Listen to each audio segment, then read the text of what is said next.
said it before and I'll say it again. It is important for us to follow our intuition. Pay attention to your gut instinct. What is your body telling you? So the other day, I had to take my daughter to a doctor appointment. I ended up bringing both of my daughters to this doctor appointment for just the one. But anyway, the doctor seemed very attentive. He was patient. And the next day, I received a random text message from said doctor. The text brought a smile to my face because the doctor had acknowledged that my patience, I was able to smile through the chaos and craziness of what was going on during that hour and a half visit. One of my children, she was throwing a tantrum, and kids, they're curious, they want to get into things, they're walking around the office. At least that's how my daughters were behaving.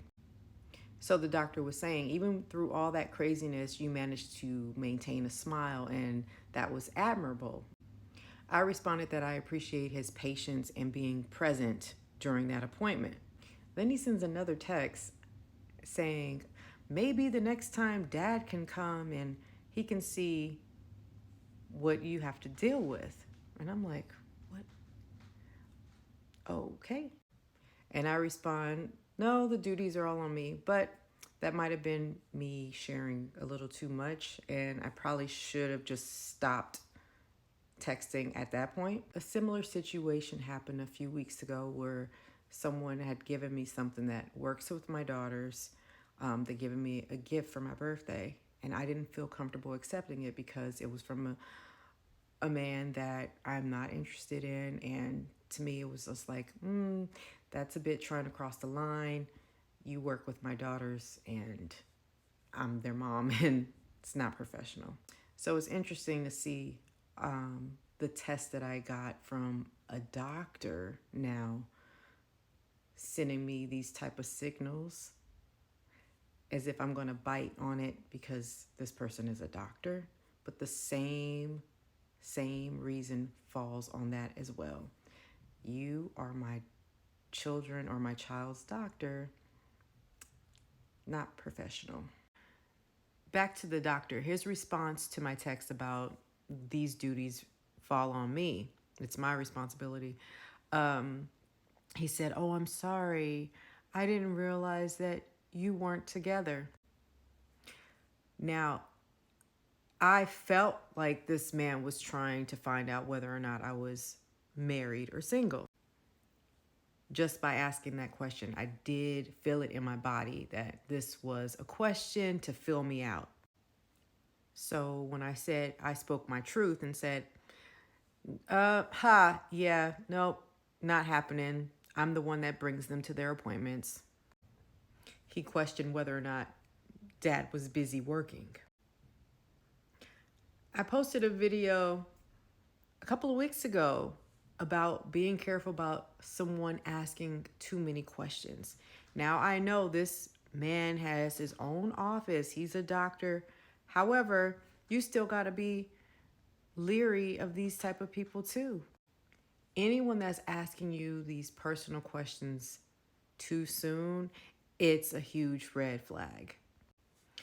Another lesson that this showed me is that sometimes we attract things that we are used to.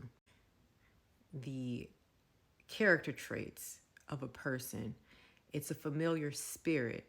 So he was being too friendly. He started being too friendly in these texts. And it's just like, this man has a business. Why is he going through his client database to get my phone number to send me a text when he could have said that in person at the appointment? Like, Mom, I admire what you're doing, or something to that effect, right? And then leave it at that, because we got to go back there on her follow-up.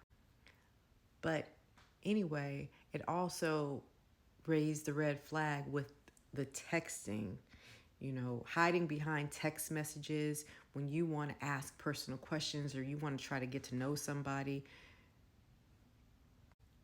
To me, it was a turnoff when I initially met my ex That's how he was starting conversations with me through text. And I was like, why are you texting me? How come you haven't picked up the phone to call? And it was like, oh, I'm at work. That was my ex's excuse. But it's just the familiar spirit and the familiar actions behind people like that that raise these red flags. And it's like a knee-jerk reaction in your body that you know is like, this is all too familiar.